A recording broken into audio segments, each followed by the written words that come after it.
While Brad got his start in financial advising, he really began to notice one theme about college. It's expensive. I'll be the first to tell you, as someone with 2 degrees, I echo that sentiment wholeheartedly. But Brad is really here to provide resources, not only to the students, but to families. So, with not only getting your high school student to college, with not only making sure that your college student is taking advantage of everything that there is to take advantage of, but also from the parent side of things, thinking about retirement, thinking about if you're a business owner or entrepreneur, how you could be saving, but also still helping your child and setting them up for success for when they graduate, because that time will come eventually.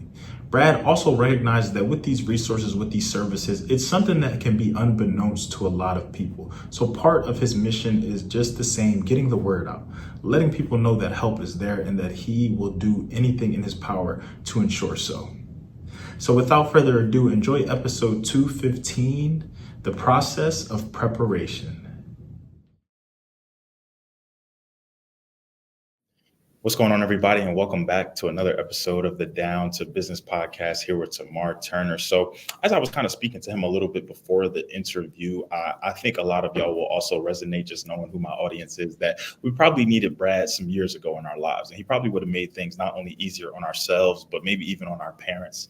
But more particularly on ourselves, and maybe just made us a little bit more eager, maybe just made us a little less worried. But depending on, your background, depending on how you kind of grew and what your path looked like education wise, you could kind of be a hit or miss. But I'm really excited to really sit down with Brad today, because I also think he'll really be of help to a lot of us still, as we kind of continue to move, as a lot of us now are thinking about having families or already have families or in the process of that and anything. So this can be education. This can be things that, we pass along for generations to come. So I'm trying to walk a little bit on eggshells. I'm not trying to give too much, because I want Brad to really dive into everything and really give y'all everything he has. So before we get into that though, Brad, how's everything on your end? How you doing today? I'm doing great. Thanks for having me. Good. Absolutely. No, thank you for coming on the podcast. We really appreciate it. So before we get into all things, I know we're going to have some people tapping in from your end. I know we're going to have some people tapping in from my side, but we're also going to have some newcomers along the way who may not know anything about either one of us, but nonetheless came across the episode in some capacity. So to get everybody on the same page, to bring everybody up to speed and put us on an even playing field, can you just do two things for me? Can you, one, just tell me a little bit about yourself, and then can you, two, just tell me what brings you on the Down to Business podcast today? Yeah. So my name is Brad Baldridge. I'm a financial planner, CFP, and I have a specialty in what I call late stage college planning, which is I help families with high school kids figure out the college process. So I guess that's probably what brings me to the podcast as well, because of that expertise. So, I spend a lot of time working with families trying to figure out if they qualify for need-based aid or merit aid, and how they can save and invest, and what they might do differently as far as picking schools or adjusting income or assets in order to qualify for more aid. And then, of course, there's a large swath of the people I work with who don't qualify for any sort of need-based aid, but they still need to pay for college. So if you don't get need-based aid, then you have to focus on merit aid and negotiating with schools and saving and investing and tax planning and some other areas as well. Got you. So as I said, you probably have a lot of people that come to you with just stress, with heartache, with confusion, maybe even with a misinformation or miseducation, not knowing certain things. I know with, a story that I tell often is that a lot of my colleagues in college, when I went to East Carolina University for undergrad in 2014, there was a class that I took, and the professor one day posed a question to us, and he pretty much said, how many people felt prepared for college from a financial aid standpoint, from a just ready to go, ready to hit the ground running standpoint? And not a lot of people raised their hand. It was only about 3 of us, myself included. But the commonality that we had, the 3 people who raised their hand, was that we all went to private or charter school. And then he posed the question to the latter. So who did not feel prepared, who, just felt like kind of walking in the dark and not really knowing anything and not really informed about everything? The vast majority then shot their hand up, and all that they pretty much had in common, maybe with the exception of a couple, was that they all went to public schools in some capacity. So that was when I really started to realize that, my little brother even went to one of the best public schools in Philadelphia where I'm from. But in looking at the comparison of how we both kind of our college application process, our financial aid process, the information and everything that we did, two totally different processes. And quickly I learned that, sometimes, and it's not fair, but it's just like, if you're not willing to pay for education or pay for those specific resources or pay for those schools or universities as they call it, you won't be able to get that necessarily that time, that attention, that true information that you need. And I don't think that that's fair to anyone because, I feel like while I raised my hand saying that I felt prepared, there were still a lot of things I needed to learn, still a lot of things I needed to do. But ultimately, there shouldn't be a thing of people just were coming in here blindly. And that was quickly when I learned that, just the disparities in the education system with aid and everything like that. So initially, right off the bat, my curiosity really becomes why? Well, because for me, I asked that question because college, financial aid, fast, but it's none of it is fun. None of it is anything. But I feel like with a lot of what makes it kind of stressful or a lot of what makes it confusing maybe is just our knowledge or our lack thereof in a sense, or just thinking, not always necessarily getting the help that we can, not always be getting the best customer service per se, not getting someone like you who's going to sit down, really take the time with us, see what we qualify for, see what we don't qualify for. So how did you really propel yourself into this industry? Was this a personal experience where you noticing a lot of people around you kind of coming to you and just dealing with things and you kind of wanted to step in and just do something? What was that like for you getting started? Right. Yeah. So I started in financial advising, and as college became more expensive, it became a bigger piece of the questions and problems that we were trying to solve. And I realized that there's a lot of strategies and tactics that families can use to lower the cost of college. Now, it's almost always painful, but if you can save 10 or 20% on the big number that is college, it's, definitely worth it. And then, and often we can save more, but not always. And so that's really the decision point. Now, if some of the decision points are also around, well, is it worth it at all? I mean, should we just skip it and move on to something else? And I think most people realize that the answer is it depends. There is no, well, this is what everybody should do, whether it's paying for college or choosing a college or whatever it might be. And, lots of people talk about return on investment and that kind of stuff. But again, most of the time we're talking about our kids, and when we make very few decisions on what's good for our kids based on return on investment. So, while it's an interesting exercise, it has very little to do with reality. And I think that's, where a lot of people that are into the numbers, kind of trip up and say, well, based on my analysis, this is the best school. And then the student says, but I don't want to go there. And then everything breaks down from there. I will say that, yes, a lot of that back and forth, a lot of that pain and that heartache does come with that college application process, that deciding and that really trying to figure out and the parents' interest versus the children's interest. And then in my case, I was a first generation. So it was really, those conversations were even harder to have because sometimes you feel like you don't necessarily have somebody who can resonate with you, who can relate to that. And sometimes they want you to kind of go their path, whether it be military, trade, or anything like that. And like you said, there is no perfect road. There's no blueprint. There's no to say, hey, this is what everybody needs to do in order to get where you want to go, because everybody is different in that sense. So I like that. I understand that. And you spoke to your first, how you opened it was so perfect. Now that college has become so expensive because it's crazy now. I'm even looking at my high school because my high school is private, so we had to pay for it. It's almost a college tuition right now. So it's actually kind of crazy just to see how everything is just slowly but surely, just that foundation is continuing to build. Now, you spoke about it in the beginning. You said late stage college planning. I'm very interested to take a deeper dive just into that, because once we enter high school, I feel like you just hear the talks of college all the time, from freshman year to sophomore year to junior year, arguably the most important year. That's what colleges are looking at. That's what they're paying attention to senior year, to, hey, let's bring it on home. Let's figure it out. The decisions should already be made. So at what point does late stage college planning really take into effect? And what do you do specifically to ensure that students and parents are making the right decisions moving forward? Right. So late stage planning really refers to the fact that, college is here now, right? We really need to actually do the work of visiting colleges, figuring out how to apply to colleges, how are we going to pay for colleges. There's planning around, well, college is someday. I've got a 2-year-old and they may go to college someday. Maybe we should save and invest, or maybe we should make some plans. But then when you have a 17-year-old that's a junior in high school, and they're talking, well, we need to start visiting colleges, and college is becoming very real. Now there's a much more complex planning process around visiting colleges. How do you find a school that's good fit? What will it actually cost? Will you get need-based aid? Will you get merit aid? Is there ways to reduce the cost? You certainly can go to a private school for the cost of a public, or even less, for the right kids in the right situations. So if that's you, it would be good to know that. Stanford just released, not just, in the last year or two, they had a press release where they essentially said that if your income is under 100,000, then Stanford will cover all of tuition and all of room and board. So it makes Stanford essentially free. Now, a lot of people would say, well, we can't afford Stanford. You look at the price tag of $90,000-ish, and most people would say, nope, cross it off the list. But again, if your income's under 100,000, you should not cross it off the list because it won't cost that much. It'll be a low cost option. Now, I think for most people, the real challenge is getting accepted to Stanford. You need to be a rock star essentially in order to get accepted.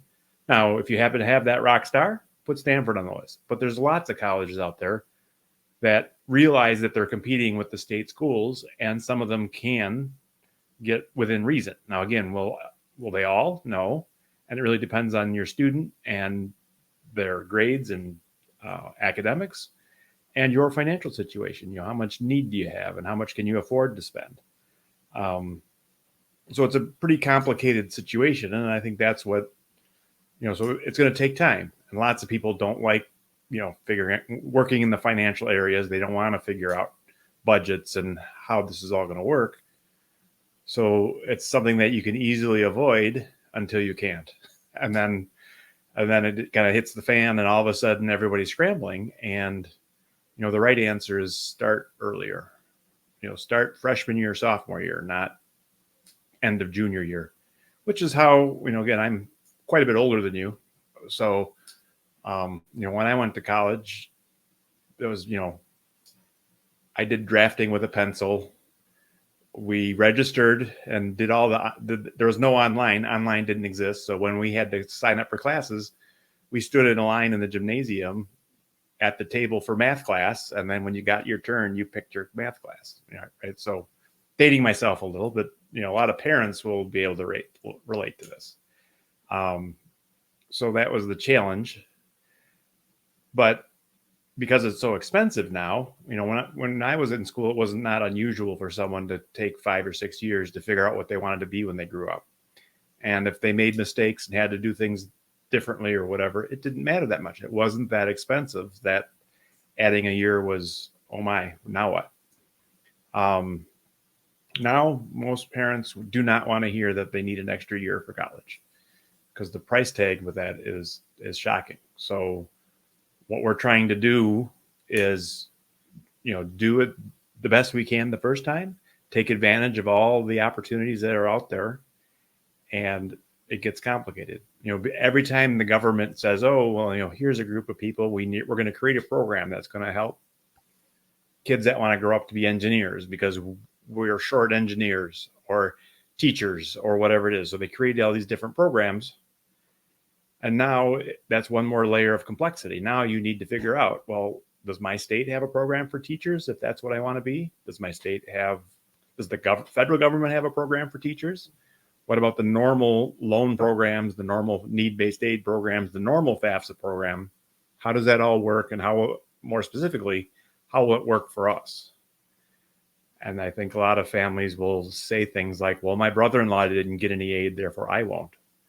Which is probably not true necessarily, right? Unless your brother-in-law is very similar, same income, same academic ability, same schools on the list, all that.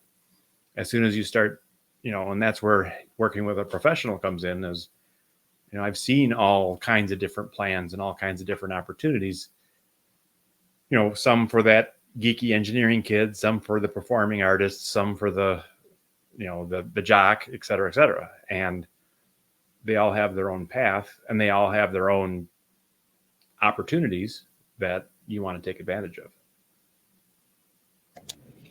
Whew, that was loaded, but but loaded in a great way, just because one, like you even brought back some memories for myself when it came to just the nightmare as we called it back then. And I say back then, like I'm so old, but as we called it, registering for classes. But now I almost feel bad for complaining after you're saying standing in lines and pencils and signing up. We would get mad if the online portal was taking too long to load. And we couldn't get the class that we wanted, but y'all physically had to get up, be there, be present, and then still not even necessarily get maybe get what you wanted to get in when it's all said and done. So perhaps my gratitude was not showing enough back then, but it is definitely showing right now as you explain that to me. But no, something that was really unfamiliar to me, even as you mentioned, was getting prepared early.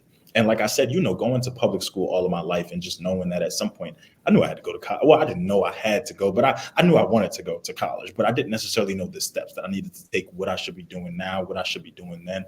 And all those people who I would say were older than me per se, all they talked about was junior year, junior year, junior year. Just make sure your junior year is good. You have fun your first 2 years, you do whatever. But now that I'm hearing that I could have been taking steps every single year to make sure that I was even, because I would definitely say that my high school prepared us well. We were each assigned college counselors. We had a college interview day. We had all different types of resources and tips and tricks.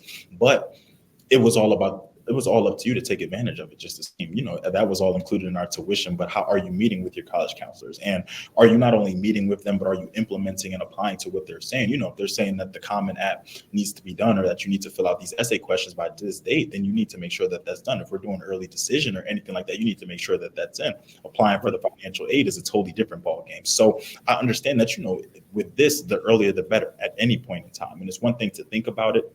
It's one thing to maybe have interest, but it's another thing to actually be applying yourself, to actually be building that foundation, to make junior year a smooth process and to make senior year fun. And then you get out of there and you go have fun. Now, Right. a question something that I'm curious about, and I want to see maybe just how much you can speak to this.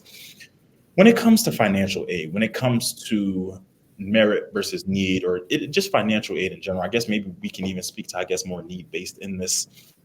A connotation that a lot of us college students had was that and I don't know if this was us maybe just at times taking things personal, but we just felt like universities could be doing more, could be giving more, and they're not. I looked at my school, East Carolina University, ECU, and even in some cases we called it East Construction University, because we always felt like something was being built. We always felt like something was happening. They were dishing money here. They were telling us this project should be ready by then, and then they kept prolonging it and prolonging it. We see a huge student center now that we've graduated, and it's so fancy, and we got restaurants we never heard of and student stores and galore. So do you feel like schools are finicky when it comes to financial aid? Do you feel like students could just be doing more of a due diligent process of securing and getting this aid, and like you said, preparing as early as possible? Do you feel like it's a culmination of both? What does it really look like when it comes to schools issuing aid to students? I understand that in some cases, the earlier the better, but I also understand that they look at financial situations, income, maybe what you did prior, everything like that. What does that really look like for students who feel like they should be getting more and they're not necessarily always getting the rewards that they think they deserve, especially Right. with school being so expensive too? Right. Well, yeah. So, I mean, need-based aid is based on the income and the assets of the student and the parent. If the student's 24 or younger, the typical student rolling out of high school and going off to college, they're generally going to have to report mom and dad as well as their own finances. And again, most kids that are just rolling out of high school and going off to college, their finances are pretty easy because they don't have any money and they don't have any income, and they're just a bunch of zeros. So now it's really based on mom and dad's income and assets. And need-based aid is kind of it has a weird effect, which essentially means they'll help you if you need it. So by definition, that means you probably can't afford it without. So it kind of pushes everybody right to the line of what they can afford, right? Because if the school is $50,000 and based on need calculations, you can only afford 30, well, they'll give you the 20 to fill the gap. If your income's a little higher and you can afford 40, they'll give you the 10 to fill the gap. And if your income is really low, they might give you 45 and then you have to pay 5,000. But when your family income is 25,000 and you have to pay 5,000, that seems really expensive. When your family income's 120,000 and you have to pay 25,000, that seems expensive. When your family income's 210,000 and you have to pay 50,000, that seems expensive. And well, again, as it should, because that's what need-based aid is all about, right? Is you're only going to get it if you need it. So if you can afford to pay for it without it, then you're not going to get the aid. So understanding how need-based aid works, and and getting something that you mentioned earlier, you have to also realize that students have their role, right? They're going to have to do applications and essays and put up good grades and test scores and that stuff. And the parents kind of have a different role of they have to support the students in what we just mentioned, but they also probably are the ones that are going to figure out need-based aid and merit aid. They're the ones that are going to figure out, well, can we afford $1,000 a month for college? If we can, should we be saving it now? If we can't, is it 500? Is it 200? How is this all going to come together, and how do we work that out? So the parents kind of have, financial stuff to deal with, and the students have the getting admitted and what do I want to be when I grow up and all that stuff. And then all that has to come together in a plan that works for everyone. And I think that's the challenge that a lot of families are up against. And a lot of times parents can do some of the stuff that they need to do, even though the student may not be ready, right? A typical freshman may not be mature enough to go visit colleges. But mom and dad could be saying, well, I think we should be saving $1,000 a month for college. So let's get started.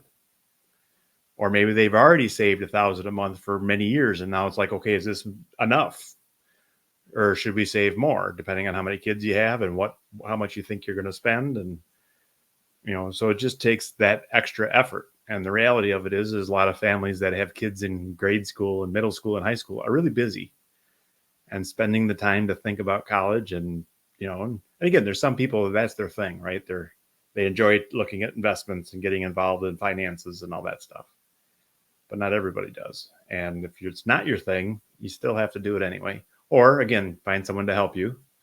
And, but somehow it's going to have to be done. And if you can do it well, most of the time it saves you, thousands of dollars or tens of thousands of dollars than if you do it poorly. And, so get to work, do it yourself, hire someone, get your brother-in-law to help, whatever it is, but don't ignore it because it's not going away. It's inevitable one way or another. Like you said, before you know it, freshman year is gone, sophomore year is gone, junior year, that's that crucial piece. And then they're graduating. I even think about now how, just to put that in perspective too, I think about my little brother, how we're 8 years apart, and how, when he was in high school, I was just telling him, all right, it's freshman year, you'll be okay. You don't really got to think too much about it now. But those really should have been conversations that I was having with him, especially me being out of undergrad and graduate school, just in the preparation and wanting him to be as prepared as possible. Also, what I used to think about but didn't necessarily apply to was that, you're going to a public school at the same time. You don't necessarily have all the resources, or we're not necessarily having all the same conversations that we should be having. So I'm going to continue to just enamor that the earlier, the better, with building that foundation, with making things happen, for sure. So those are great points that you made. Now, a lot of what you do, does it come as conversations and meeting and working with parents more so, students more so, or is it kind of a combination and a balance of both? Yeah, I tend to 95% of my meetings are with parents. So I really do focus on the parent side of it. Again, I come from a financial background and investing and all that kind of stuff. I don't help kids with essays. I can't write any better than the average kid. And I can't help kids with what they want to be when they grow up. I'm just not qualified for those discussions. Now, there are people out there that do that. And sometimes we'll partner with somebody where I'm working with the parents on the pay for college side, and somebody else is working for the student on the how do we pick a college or how do we pick a career and that kind of stuff. So, and then that can be, melded together. But I think that's another important challenge is some students are very focused and they know what they want to be. And it's just all, they've already got it figured out. It's all laid out in front of them. And some students really struggle with the undecided, or I really like science, but I really like math. Oh, and I also really like music. And now I'm struggling with, should I be a musician? Should I go into math? What? I like everything. Therefore, it's hard for me to pick. And then there's the occasional student, I don't like anything. Now what do I pick, right? I don't, and I think that's a caution too of, I think one of the biggest challenges that a lot of politicians have done to us is college for everyone is not good advice, right? There are situations where college is the right path, but some kids are going to need to attend the school of hard knocks or start at a junior college or take a gap year or two, or skip college and jump right into entrepreneurship. And then there's a lot of careers where if you wanted to be a coder, you don't have to get a college degree in computer science. You can literally go to coding boot camps and study on your own and become, graphic design is another good one. Lots of people self-teach themselves on how to do certain things, and you don't necessarily have to have the degree. Matter of fact, the degree might slow you down. If your goal is rock star, literally, I'm going to be a musician, do you go to college and study guitar, or do you just get out there and form a band? What's going to work? And you need to kind of understand, what your options are. I think that's such a crucial realization too, especially in today's day and age where it's been.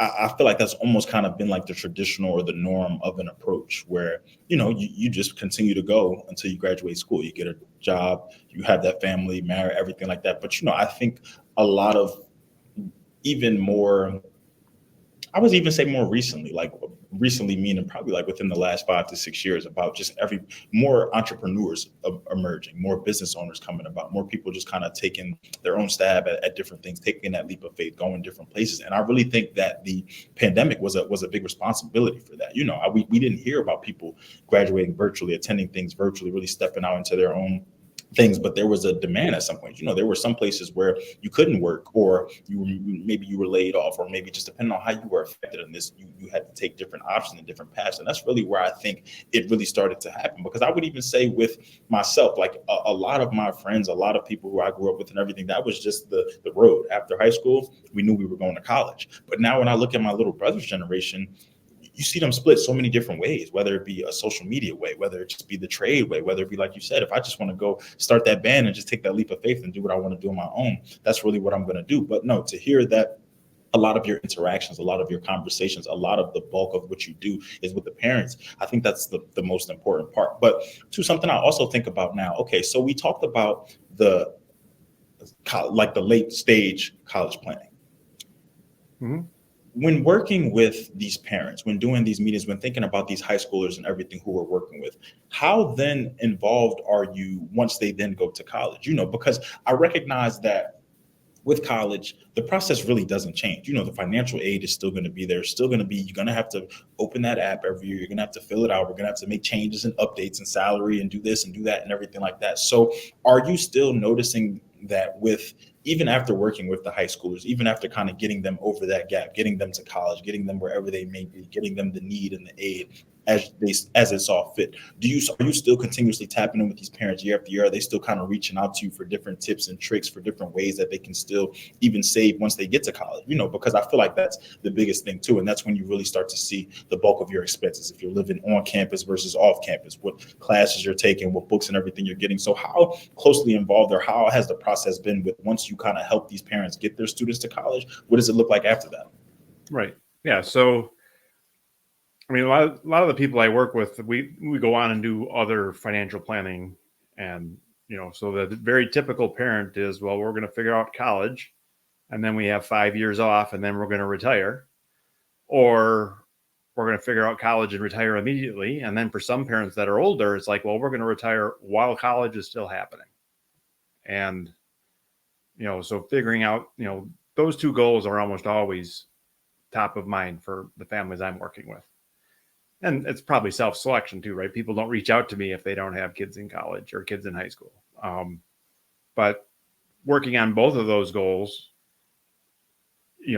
again, from the big picture perspective, if you can be more efficient on retirement and, save some taxes or whatever, so you have more money for retirement, well, then you can contribute less to retirement and more to college. If you can make college more efficient, then you can divert that money to retirement. And if you can get both figured out really well, then you're going to add a third goal. Maybe it's a vacation or whatever it might be. And I think for a lot of families, it's how do we get all these things, all done at a reasonable Nobody wants to retire when they're 90. Some people are happy with 70. Some people are happy with 62, and it's a big difference if you want to retire at 70 or 62, and how college will impact that can have a big impact as well. Got it. I like that. I think you played out a lot of different scenarios, and I'm almost kind of laughing now because I've kind of seen differences in different ones. Having the older parents that are just trying to, just trying to send them off and just make sure that he gets there safely or she safely, and then from there, let's start to think about what we're going to do here. But ultimately, the consistency, the commonality through all of this is just the planning. It's just that foundation. It's just making sure that you have some sort of blueprint, some sort of something to reference to go. We're not just winging it. We're not just, because college can be a wing in itself, from deciding on that major to deciding that once you get in that major, that's something that you like and that you want to stick with, or maybe the classes are too hard, to prereqs, to getting certain things, to financial aid, to everything. Sometimes a lot of what can deter people from one way or another could just be pricing. And, if I know that I have to pay more to do this, to do all of that, and I'm going to have more schooling, and even after this, I'm not done. Well, hold on, maybe I might want to pivot this way a little bit too, just the same. So it's interesting to hear, because, and I always like to kind of ask people that question of with the experiences like working with you, because I want them to also make them feel like it's a personalized approach time and time again. And each time I get that, when I go through your website, when I go through even the information that was sent to me about you, I can definitely hear that I tailored that, because it's part of it. And I love the way the website is split. In one portion, it's part of it about what you're doing from the parents' perspective, and then another part is about what you're doing from the student's perspective. But the part that stood out to me the most had to be around, and I feel like because it's something that's come up more recently in the years, as we've talked about, is when it comes to business owners and entrepreneurs and still wanting to attend college and make the most of your experience and get those benefits. So as I was kind of telling I'm not going to say back in my day, but when I was preparing for college in 2014, there were not a lot of business owners. There were not a lot of entrepreneurs. There were not a lot of people doing that. Now, when I got to college, I noticed people started to have their own side hustles, do different things, brand themselves, and everything of the sort like that. But now, with my little brother, him going into his junior year now, so 3 years ago, there have been an influx of people just having their own brands, of high schoolers doing their own thing, LLC in their businesses, different things of the sort like that. So how can students that are business owners, just the same, that are entrepreneurs, that have their own brands and everything like that, how can they still make the most out of what they're doing on the side, but also still go to college, still get that education, and still make sure that at the end of the day, that finances and everything are taken care of? Do you have anything around like tips or tricks or even strategies that business owners or that those students can be thinking about as they look to still further their career, but their education simultaneously? Right. Yeah. So certainly there's students out there that instead of getting a summer job, they have some sort of side hustle instead. So I work with a family where their son was had an eBay business, and he was buying and selling all kinds of things. But one of his niches at the time was swimming pools, because it was through the pandemic and it was just hard to get your hands on a swimming pool. And lots of people wanted to put a swimming pool in their backyard because you couldn't go, the public pools were closed and everything else. So he found that if he could find the swimming pools, he could sell them. So he had different ways of getting his hands on swimming pools, and then he would sell them on eBay. And he was turning, profit in the tens of thousands of dollars. And then, of course, as he was doing this, now all of a sudden he started having inventory, and it got to be a real business that took some real business skills to manage and that type of stuff. So, but again, it was a very decent side hustle for him. And, again, and parents could be doing the exact same thing. They're either going to have their day job and then have a side hustle to help pay for college.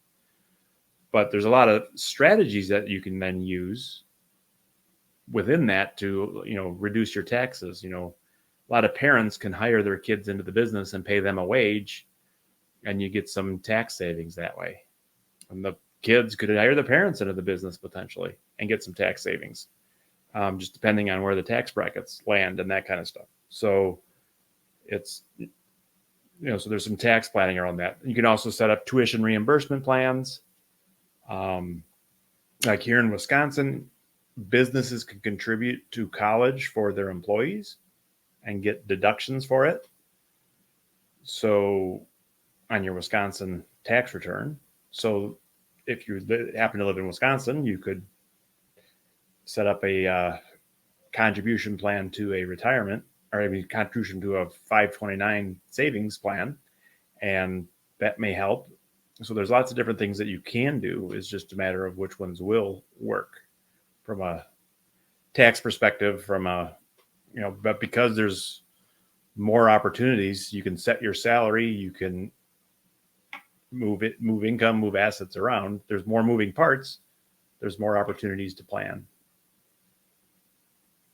Whew, don't give us too many ideas now, Brad. You don't want us to be too successful. You don't want us to be too taken care of, but no, that's interesting. And I think it's so prevalent now because, like we said, whereas before it wasn't really as many, or like you said, even during the pandemic. That's actually so interesting, and I smiled about that because, wow, I literally remember the swimming pools, and I remember how everything was closed, and how a lot of people with backyards, front yards, they were either in grounding things or trying to even make the inflatable ones or doing something with else. So the fact that, wow, that somebody capitalized on that like that and through eBay, that's amazing to hear. But no, I always think that before we say that something is too late, or just like we can't do it, or we don't know, or whatever have you, you explore and you exhaust all those options and all those resources. As you said, a child could bring the parents into the business. Depending on where you live, different rules and ramifications, you could fit into something. I don't know how many Wisconsin people that we have on here, but I'm pretty sure that, there were a lot of people that if they hear that about Wisconsin, maybe if they did some research where they are particularly, you could find something along those lines, or even something different that'll allow you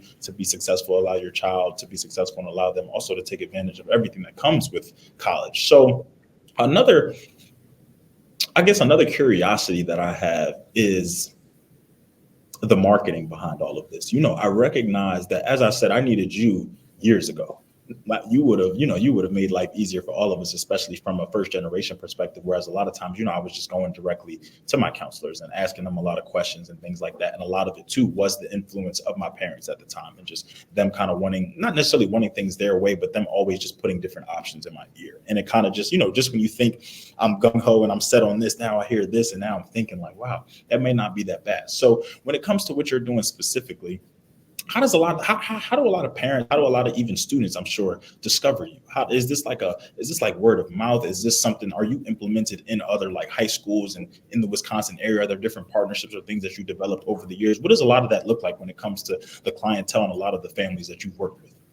Yeah, well, I do a lot of work on podcasting, and I've got my own podcast. I've got my website with all kinds of free resources. So that's, pretty much where we focus, but and we do some online webinars and partnerships, and we work with some of the local high schools. And so, but that's always a work in progress. That's, getting the word out. Most people don't know that this type of help exists. So that's part of the mission, is to get the word out there. And I was about to really just piggyback on that to say that, I feel like a lot of why people are just so misinformed, or they just kind of take matters into their own hands, or maybe they're not as prepared as they could be, is that, sometimes even us as parents, as students, we don't do our due diligence on exhausting everything, on looking up everything. The first time we don't yield the necessary result that we want, the first time we don't get it how we want, we just kind of throw our hands up. And especially with college, and especially I think the parent perspective is even a little bit different. And granted, I haven't sent a child to college yet, but I'm not going to speak on that too far, just because I don't want to adopt this mindset. But I feel like sometimes with the parents, it could be one of two things, or maybe one of multiple things, but two of those things that come to mind was to be, well, if you personally as a parent never went to college, then you may feel as though, you don't have much of you don't really have much of an impact. You don't really, maybe you feel like you're not speaking from a place of education, or how maybe you feel like you can't necessarily help your student, when you really can. As we said,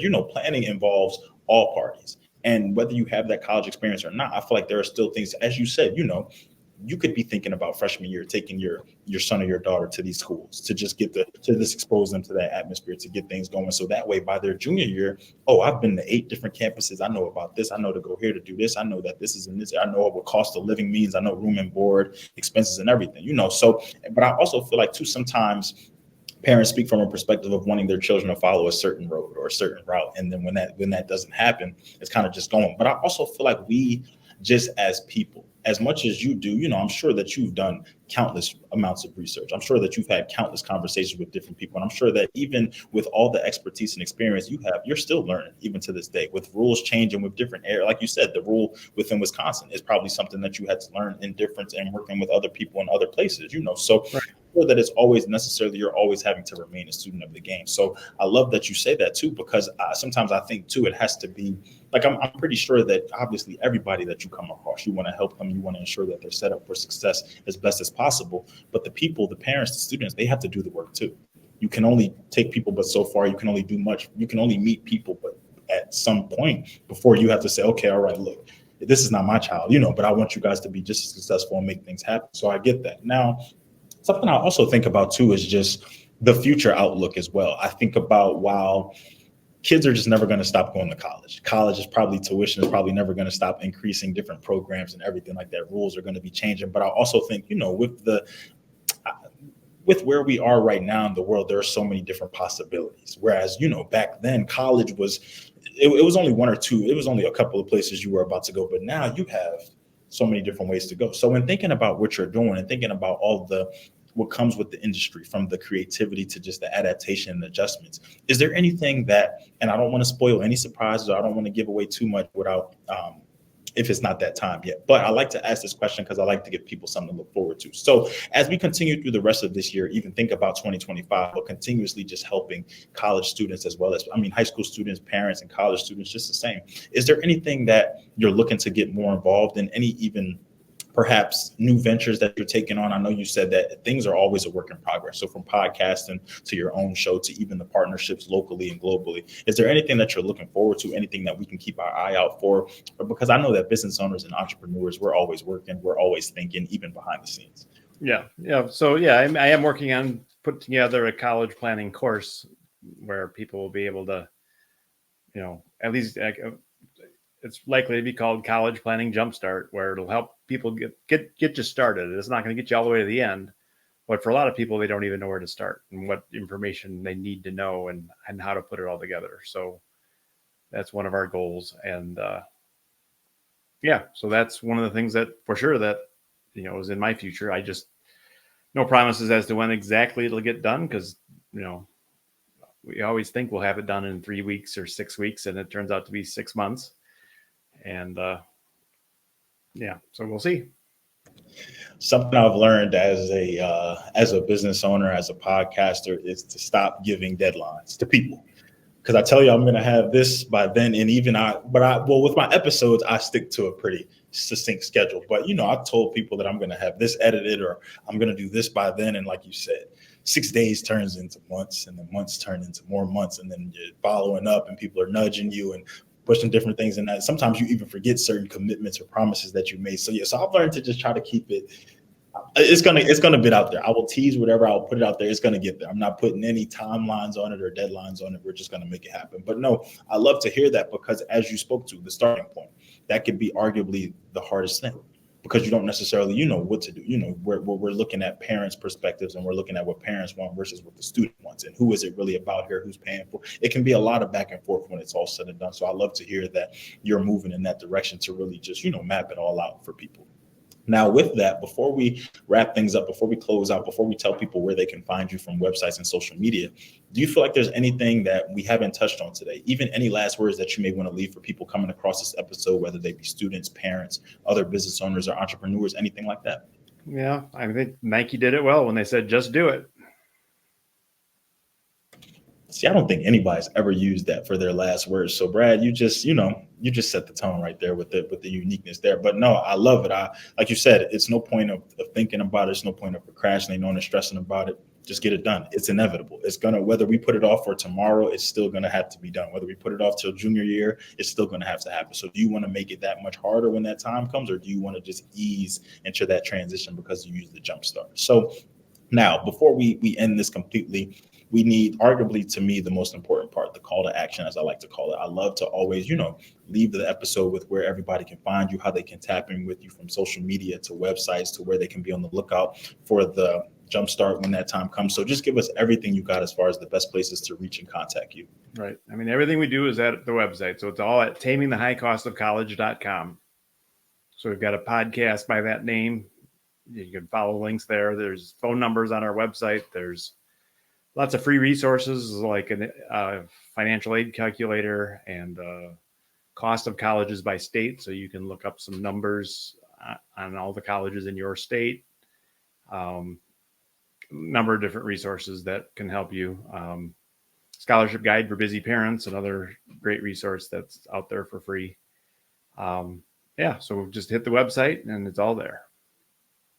And to hear that you are even offering a lot of these resources for free is amazing too. And I thank you for that, just because, there was a lot of time that was taken to put all this stuff together. There was probably money that had to be spent. There was editing and different things that had to be done. There was confirming, because we can't necessarily always believe everything that we just get at face value, at surface value. You then have to go look. Things are always changing, expanding. But I'm going to say it again. Wow, Brad, I needed you in 2014. I really needed you from 2010 to 2014 to make my 2014 that much easier. But, we're here, and I did it twice. So I really could have used you in 2018. Then again, just the same. But no, I really do, appreciate all the work that you're doing. I spoke with someone in the college space episodes ago. He actually runs an AI company called Truth, and he really helps parents when it comes to decision making, to matching, to figuring out where it is you need to go. And I really feel like all of this is important because there's so much information, there's so much misinformation, there's so many people who kind of just wanted tunnel vision in my way or the highway, not recognizing